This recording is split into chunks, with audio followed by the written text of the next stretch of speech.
Skoda's on a bit of a roll at the moment. Sales in the UK are up nearly 20%.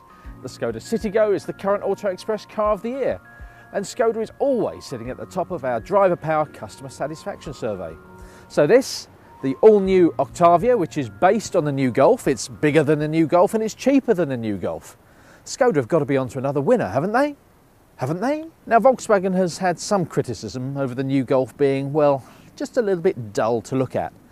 And now I'm afraid it's time for Skoda to batten down the hatches, because the new Octavia, well, it's as conservative as Theresa May's shoes. I'm not saying it's overly dull. There are some nice flourishes, like this grille with its vertical strakes, and they're continued in the little details inside the lights, but sometimes they're just a little too subtle. There are some nice rear lights as well, with LEDs and the traditional now Skoda C shape to those rear lights, but let's be honest, the Octavia isn't all about style, it's more about space. So let's see how it's grown.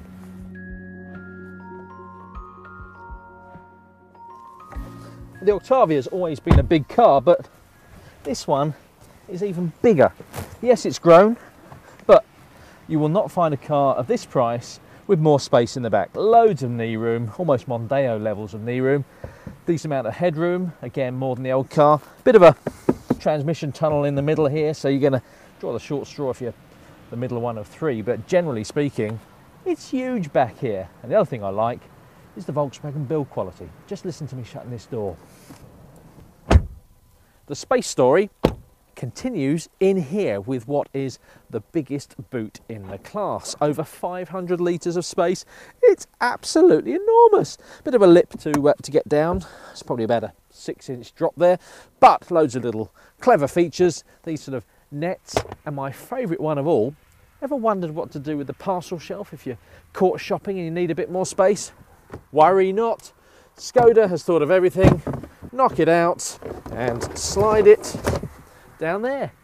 Brilliant! And there's some more clever thinking just around the side. I absolutely love this. Look at this, fuel filler flap as normal, but inside, for those horrible cold mornings, you get your very own ice scraper. And Skoda knows its customers all too well. They might have a little problem with their vision, so it's got a clever little magnifying glass in it too. Absolutely fantastic.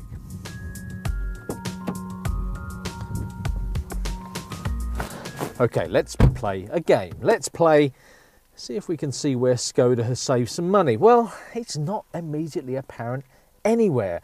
Leather steering wheel on every model, you get a touch screen on every model, you get DAB radio, you get Bluetooth on every model. You don't get a touch screen quite this size on the S entry-level car, but looking around, it's all very Golf-like. Lots of nice squishy plastics there, squishy plastics there.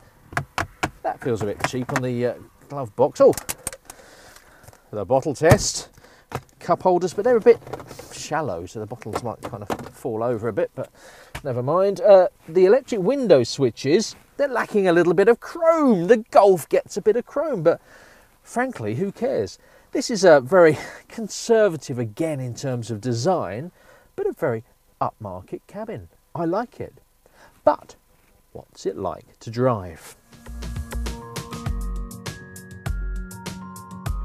There's not a huge amount of engine choice in the new Octavia. You can have a 1.2 or 1.4 litre petrol engine, both of those are turbocharged, or you can have a 1.6 or 2 litre diesel. Now this car is the 1.6 litre diesel, a little bit expensive, starts at around £18,000, goes up to around £20,000. It's not the Super Eco Green Line version. That one returns incredible figures of 89 grams per kilometre and 83 miles per gallon. But even so, this one comes without any of those eco compromises, the firm ride and some of the aerodynamic tweaks. This one still manages to get below that 100 gram per kilometre mark at 99 grams per kilometre. So it's road tax free and company car tax friendly. MPG should be around 73, 74 miles per gallon or so, Skoda claims. My biggest problem though with this engine is the noise. There's a constant sort of drone and breathlessness to it. It's almost as though you can hear the car breathing. You kind of want it to clear its throat a little bit.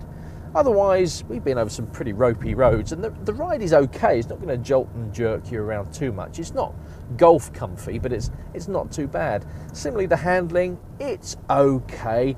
This car has a torsion beam rear suspension system, and the more powerful, more expensive models, like in the Golf, get an advanced multi-link rear suspension, and I suspect they will corner more flatly and be a little bit more fun. But frankly, that's not really what the Octavia is about. It's about a comfortable, no worries drive, and for most people, most of the time, that's exactly what this car offers.